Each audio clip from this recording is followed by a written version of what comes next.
नमस्कार साथियों, मैं नीरज शुक्ला आपका हार्दिक स्वागत और अभिनंदन करता हूं। आज हम लोग पहले ही बेसिक अकाउंटिंग कॉन्सेप्ट के विषय में बात कर चुके हैं। ये आपका पार्ट 2 है। इसमें हम आगे के जो कॉन्सेप्ट्स हैं उसको हम देखेंगे। पार्ट 1 अगर आप नहीं देखें तो पहले आप उसमें उसको जाके देखें और फिर उसके बाद इसको देखें तो और अच्छे से क्लियर हो जाएगा। जो बचा हुआ पार्ट है वो और बढ़िया से हम आज क्लियर कर देंगे। वीडियो को शुरू से अंत तक देखिएगा तो कॉन्सेप्ट से रिलेटेड जो भी प्रॉब्लम्स होंगी वो आपकी सॉल्व हो जाएगी इस वीडियो के देखने के बाद। ठीक है, अगर आपको अच्छा लग रहा हो वीडियो तो आप वीडियो को लाइक करें, सब्सक्राइब करें और दोस्तों के संग शेयर करें।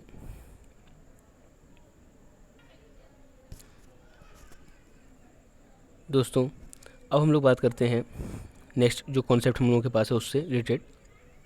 आज हम लोग को पढ़ना है, यहीं से हम लोग स्टार्ट करते हैं। रेवेन्यू रिकॉग्नाइजेशन कॉन्सेप्ट, अर्थात इसको रिलेशन कॉन्सेप्ट के नाम से भी जानते हैं। इसको हिंदी में वसूली की अवधारणा कहते हैं।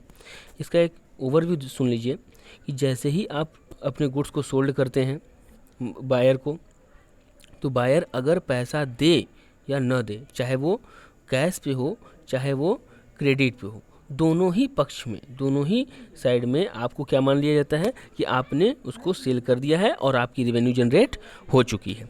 ठीक है, अब हम लोग बात करते हैं। ठीक है, अब हम लोग थोड़ा सा इसको देखते हैं तो और अच्छी तरीके से आपको समझ में आएगा। The concept of revenue recognisation requires that the revenue for a business transaction should be included in the accounting records only when it is realised. ठीक है, होना तो यही चाहिए था। Here's arise two questions in mind. तब क्या क्या हमारे दिमाग में क्वेश्चंस आते हैं। First is termed as revenue and the other when the revenue is realised. ठीक, let us take the first one first. हम लोग पहला देखते हैं। Revenue is gross inflow of cash arising. ठीक है, एक सकल बातें आती हैं किसी को कैश को प्राप्त करने में। फर्स्ट क्या है, the sale of goods the services by an enterprises and दूसरा क्या है, use by other of the enterprises resources yielding interest royalties dividends. ठीक है, सेकेंडली क्या है, revenue is resume to be realise when legal right to receive it arise, that is the point of the time when goods have been sold और service has been rendered. मतलब जैसे service आपने या goods sold कर दिया आपका revenue generate हो जाता है। दस, credit sales are treated as revenue on the day sales are made. ठीक है, क्रेडिट सेल्स क्या होता है, वो रेवेन्यू माना जाता है। And not when money is received from the buyer. जब बायर से यानी क्रेता से हमको पैसा नहीं भी प्राप्त होता है तब भी हम मान लेते हैं कि हमारा रेवेन्यू जनरेट हो चुका है, जैसे कि हमने बताया अभी। As for the income such as rent, commission, interest etcetera are these are recognise on a time basis. आप देखते हैं अगर आप रेंट पे अगर कोई चीज़ लेते हैं तो आप क्या करते हैं, पूरा दिन बीतने के बाद मंथ के एंड में आप क्या करते हैं, उसका पेमेंट करते हैं। मगर वो तो मान लेता है ना कि हमारी रेवेन्यू हो चुकी है अगर आपने उसको अगर हायर कर लिया है रेंट पे। ठीक है, अगर आप किसी का और भी चीज़ों को ले लेते हैं जैसे रॉयल्टी वगैरह ले लेते हैं, ठीक है, अगर किसी से डेप्ट ले लेते हैं तो उसको इतना मालूम चल जाता है कि आप उसको पैसा पेमेंट करेंगे ही इंटरेस्ट के रूप में। ठीक है, आइए अब हम लोग नेक्स्ट कॉन्सेप्ट की तरफ चलते हैं। नेक्स्ट कॉन्सेप्ट हमारा क्या बताता है, मैचिंग कॉन्सेप्ट है ये। मतलब क्या, इनकम इक्वल टू एक्सपेंसेस होना चाहिए। ठीक है, अब आप इनकम से ज़्यादा एक्सपेंसेस नहीं कर सकते हैं।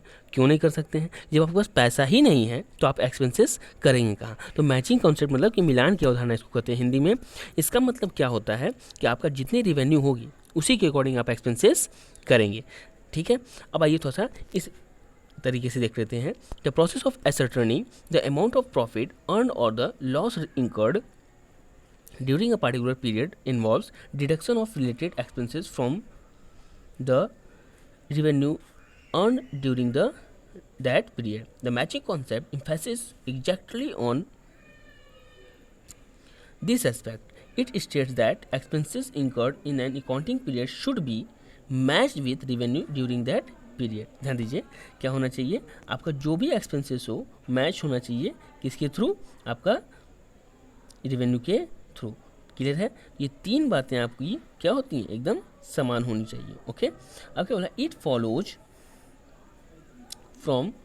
follows from this concept, it follows from this that the revenue and expenses incurred to earn these revenue must belong to the same accounting period, और दोनों वो किससे रिलेटेड होने चाहिए, एक ही पीरियड से होने चाहिए। As already stated revenue is recognise when a sale is complete, हम मान लेते हैं कि जैसे ही हमने सेल कर दिया तो हमें पैसे मिलेंगे, और service is rendered rather when cash is received. ठीक है, मतलब कि अगर हमने सेल कर दिया है या सर्विस दे दी है तो हम ये मान लेते हैं कि हमको पैसा मिलेगा ही मिलेगा।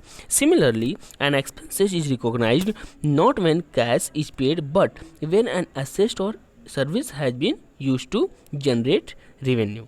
ओके, अब हम लोग नेक्स्ट आते हैं फुल डिस्क्लोजर कॉन्सेप्ट की तरफ। अगर आपको वीडियो अच्छा लग रहा हो तो आप वीडियो को लाइक करें और अपने दोस्तों के संग शेयर करें और सब्सक्राइब करें, ताकि हम नेक्स्ट और भी चीज़ों को अगर हम रखें, कुछ और भी अपडेट करें कोई भी वीडियो, तो आपको जल्दी से जल्दी वो मिल सके। बेल आइकन दबाना ना भूलिएगा।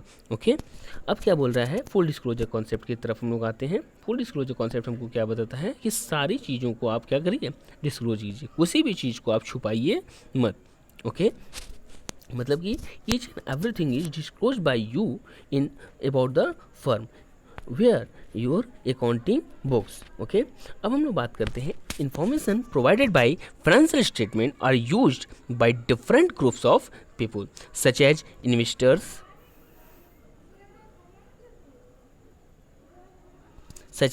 investors, lenders, suppliers and other in taking various financial decision, उनको ताकि वो सब सारी चीज़ें मिल सकें। ठीक है, in the corporate form of organization there is a distinction between those managing the affairs of the enterprises and who's owing it। सारी चीज़ें उनको अगर पहले से ही पता होंगी, सारी चीज़ें उनको जानकारी हो जाएंगी, तो इससे क्या होगा कि आपकी तरफ वो अच्छे तरीके से ध्यान देंगे। Financial statement however are the only or basic means of accounting.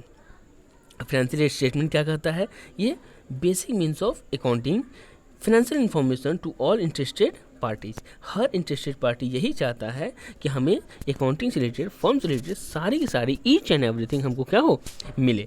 फिर क्या बोल रहा है, it becomes all the more important therefore that the financial statement makes a full, fair, adequate disclosure of all information which is relevant for taking financial decisions. The principles of full disclosure requires that all material and relevant facts concerning financial performance of an enterprise must be fully and completely disclosed in the financial statement। सारी चीज़ें आप क्या करिए, financial statement में दिखा दीजिए। And there accompanying footnote, और क्या करिए, अगर जिस चीज़ को आप नहीं दिखा सकते हैं उसको क्या करिए, आप फुटनोट में लिख लीजिए।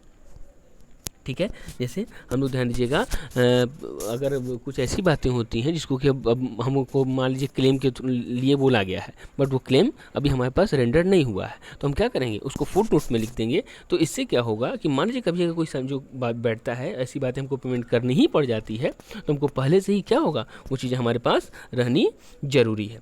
ओके, अब क्या बोल रहा है, आगे हम लोग बात करते हैं।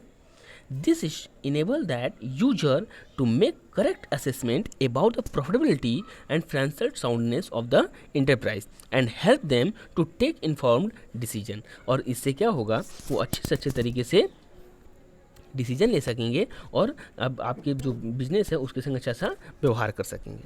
ओके, अब हम लोग बात करते हैं कंसिस्टेंसी कॉन्सेप्ट की तरफ। कंसिस्टेंसी कॉन्सेप्ट हमको क्या बताता है, कंसिस्टेंसी कॉन्सेप्ट अब हम लोग बात करते हैं। अब कंसिस्टेंसी कॉन्सेप्ट क्या है, मतलब ये कि अगर हम कोई भी अगर मेथड यूज कर रहे हैं, चाहे किसी भी चीज़ से रिलेटेड हो, उसमें क्या होना चाहिए, कंसिस्टेंट होना चाहिए, यूनिफॉर्म होना चाहिए। आप ही बताइए, अगर आपके संग कोई बहुत अच्छा व्यवहार करता है, ठीक है, और एक बैग क्या हो, वो आपके संग व्यवहार करना बेकार कर दे, तो आपको क्या लगेगा, बुरा लगेगा ही, स्वाभाविक सी बात है, होना लगना भी चाहिए। सेम उसी तरीके से अकाउंटिंग में भी होता है, अकाउंटिंग को भी बुरा लगता है। अगर आप कोई भी चीज़ों को अगर करते हैं, कोई भी मेथड यूज कर रहे हैं, चाहे वो डेप्रिसिएशन हो, चाहे वो आपके क्रेडिट से रिलेटेड कोई बातें हों, तो क्या होना चाहिए, वो सारी की सारी बातें क्या होनी चाहिए कि एकदम कंस्टेंट होना चाहिए। अगर एक बार आपने स्टार्ट कर दिया कोई भी बातें, कोई भी अकाउंटिंग की पॉलिसीज, तो उसको आप अंत तक ले जाइए जब तक कि आपका बिजनेस चल रहा है, ठीक है। नहीं तो इससे बहुत ज़्यादा प्रॉब्लम होती है। अगर आप डेप्रिसिएशन पढ़े होंगे तो आपको मालूम है, या तो पढ़ेंगे तो मालूम होगा कि किस तरीके से इसको सॉल्व किया जाता है। मतलब कि एक बार अगर इसमें दो डेप्रिसिएशन में दो मेथड होते हैं, एक तो फिक्स इंस्टॉलमेंट मेथड और एक तो क्या होता है आपका डिमिनिशिंग वैल्यू मेथड, ठीक है। अब इसमें दोनों में से कोई एक ही यूज कीजिए, नहीं तो अगर इसको चेंज करेंगे तो इससे बहुत ज़्यादा प्रॉब्लम हो जाती है। चलिए हम आते हैं इससे रिलेटेड कुछ बातों को समझ लेते हैं।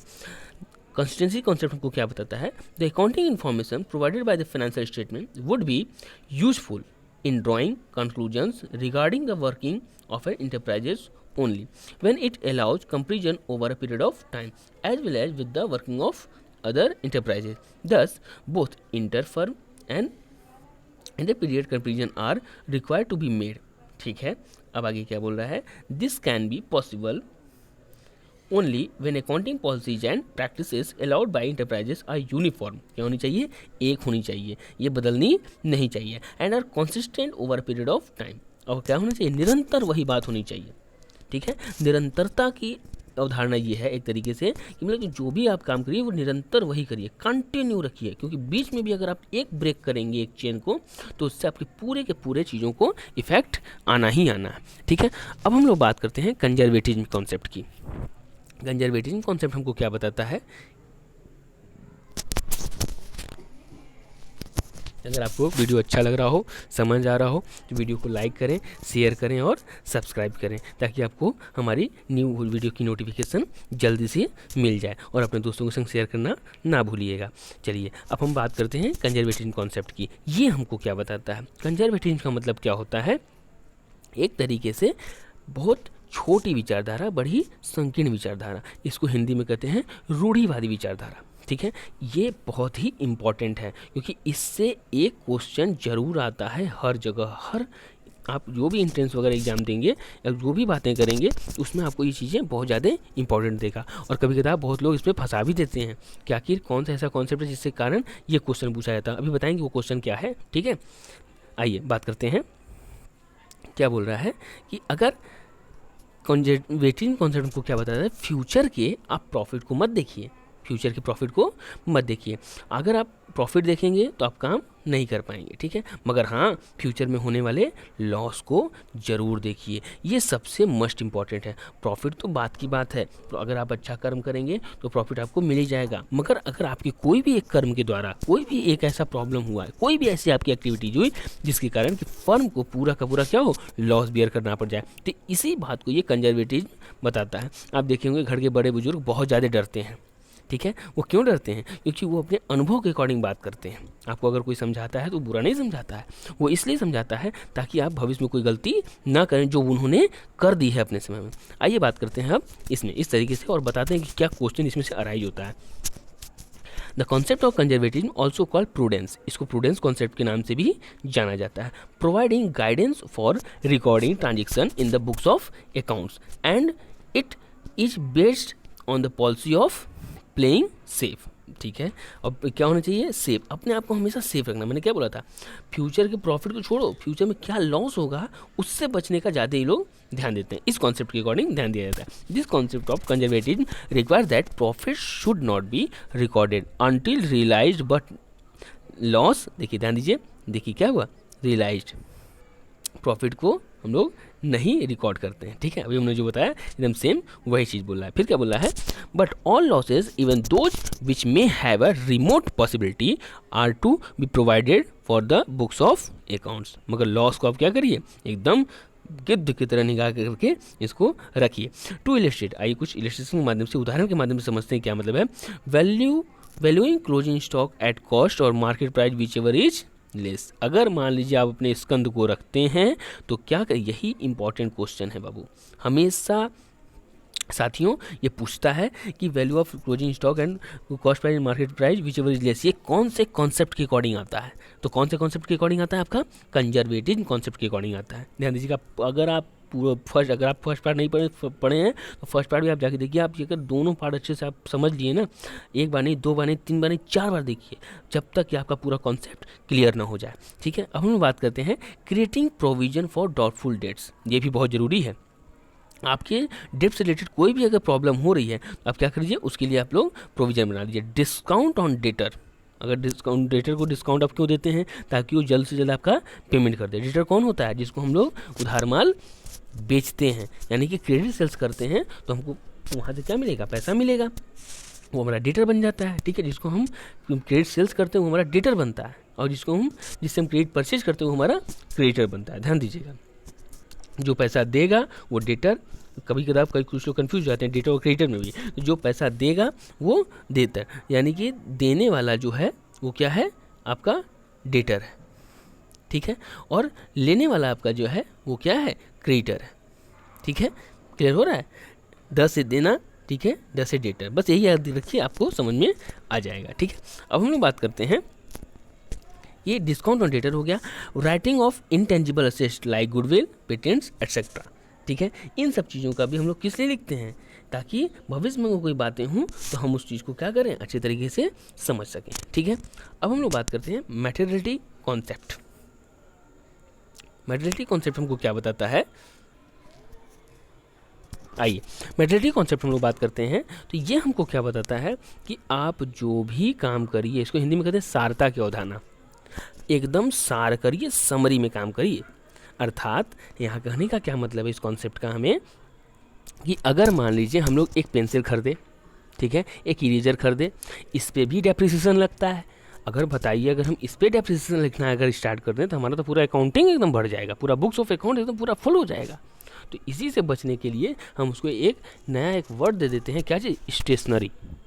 पूरी चीज़ों को, जो भी इन सब सारी चीज़ें वो सब उसमें लिखते हैं, यानी कि सिर्फ और सिर्फ मटेरियल्स, फैक्ट ही इसमें लिखे जाते हैं इस कॉन्सेप्ट के अकॉर्डिंग।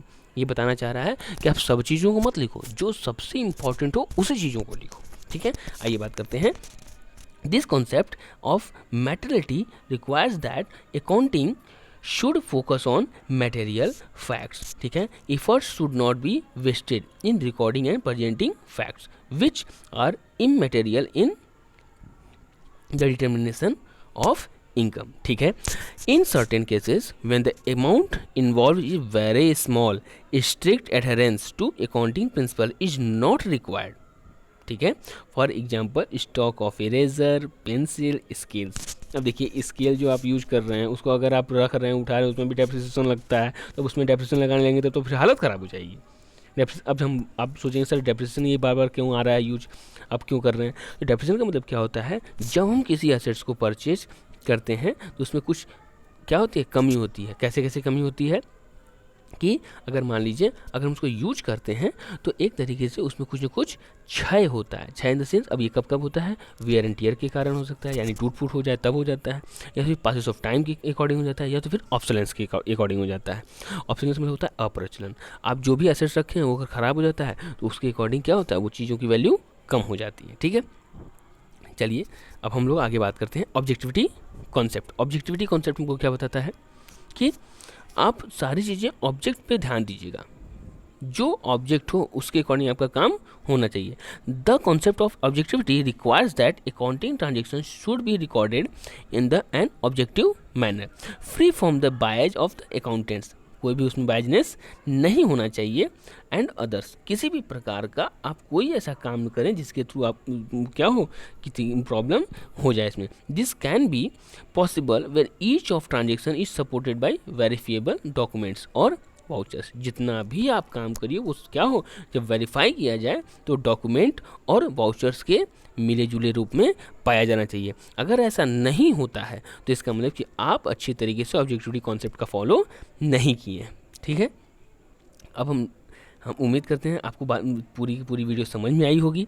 ठीक है, थैंक यू फॉर वॉचिंग, और ध्यान दीजिए अपने दोस्तों के संग इसको ज़रूर शेयर कीजिएगा ताकि उनको भी ये कॉन्सेप्ट रिलेटेड जो भी प्रॉब्लम हो वो सॉल्व हो सके। और वीडियो को लाइक कीजिएगा अगर आपको अच्छा लगा होगा तो। क्योंकि अगर आप लाइक करेंगे हमें मोटिवेशन मिलेगा, इससे तो हम और अच्छी वीडियो आपको प्रोवाइड कर सकते हैं। और चैनल को सब्सक्राइब करना ना भूलिएगा। ठीक है, धन्यवाद।